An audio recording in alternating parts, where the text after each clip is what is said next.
দেখতে পাচ্ছেন উপন্যাসিক নিহাররঞ্জন গুপ্ত, যার জন্ম 1911 খ্রিস্টাব্দে এবং মৃত্যু 1986 20 ফেব্রুয়ারি। আপনারা দেখতে পাচ্ছেন তারই স্মৃতিজড়িত বাড়ি, যেটা ইতনা গ্রাম, লোহাগড়া দেখতে পাচ্ছেন আপনারা।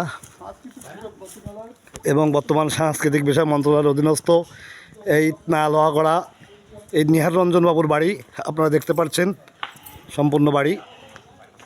উপন্যাসিক নিহাররঞ্জন বন্ধুরা আপনারা দেখতে পাচ্ছেন।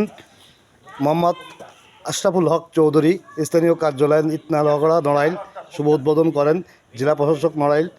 আপনারা দেখতে পাচ্ছেন এটাই কিন্তু তার সেই স্মৃতিজড়িত বাড়ি, যে বাড়ির অংশ আপনারা দেখতে পাচ্ছেন। এবং এই পিছনের সাইডটা আপনারা দেখতে পাচ্ছেন।